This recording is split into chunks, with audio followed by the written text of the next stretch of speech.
ગૌર પૂર્ણિમાના દિવસે જ ચંદ્રગ્રહણ એક્ઝેક્ટલી જેમ ચૈતન્ય મહાપ્રભુના અપિયરન્સ ડે પર 1486માં થયું હતું. History is repeating after 540 years. Imagine how rare this is. ચલો ક્વિકલી જાણીએ કોઈ પણ ચંદ્ર અથવા સૂર્યગ્રહણ સમયે શું કરવું અને શું ન કરવું. Food related. ગ્રહણ સ્ટાર્ટ થવાથી 3 અવર્સ પહેલાં સુધી પ્રસાદ લઈ લો તો સારું છે. પછી ગ્રહણ એન્ડ થયા બાદ જ ખાવું.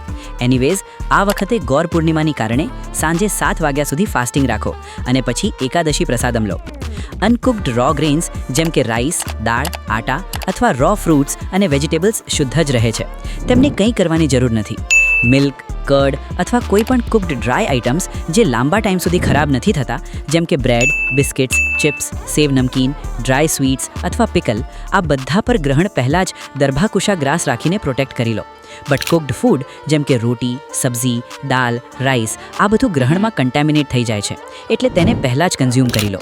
જેમ લોર્ડ ચૈતન્ય મહાપ્રભુના અપિયરન્સ સમયે નવદ્વીપમાં બધાએ ગંગામાં બાથ લઈને હરિબોલ ચેન્ટ કર્યું હતું, એ જ રીતે ગ્રહણના ટાઈમે ઊંઘવાનું અવોઇડ કરીને તમારી સ્પિરિચ્યુઅલ એક્ટિવિટીઝ એન્હાન્સ કરો. એક્લિક્સ પછી સ્નાન કરીને ફ્રેશ ક્લોથ્સ પહેરો.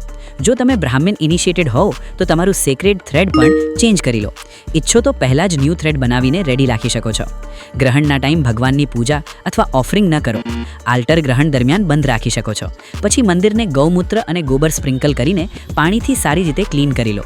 ભગવાનની ગ્લાસ અને આચમન કપ પણ ક્લીન કરીને ફ્રેશ વોટર ભરી લો. બટ ભગવાન સુપ્રીમલી પ્યોર છે, તેમને કંઈ કરવાની જરૂર નથી. ચેનલ સબસ્ક્રાઇબ કરશો તો બધી ઇમ્પોર્ટન્ટ ઇન્ફો ઇમિડિયેટલી તમને મળી જશે. વિડીયો તમારા ડિવોટી ફ્રેન્ડ સાથે જરૂર શેર કરો. હરિબોલ.